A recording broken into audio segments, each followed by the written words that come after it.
కొరకండి. Good morning to everyone.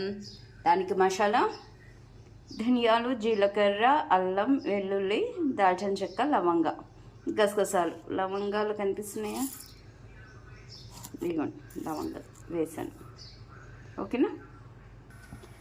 3 పెద్ద size ఉల్లిపాయలు సన్నగా తరుక్కున్నానండి. ఈ విధంగా ఉప్పు, పసుపు, కారం,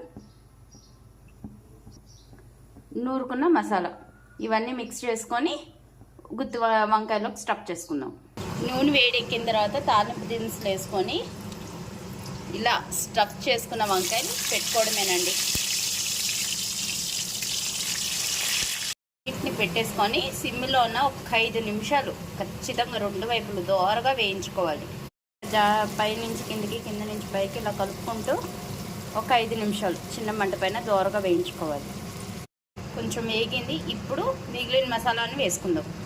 ఇలా పైన మసాలా అంతా సర్దేసుకొని మూత పెట్టుకొని సన్నటి సెగ పైన కనీసం ఒక 20 నిమిషాలు వేగాలండి. అప్పుడే గుత్తి వంకాయ రుచి.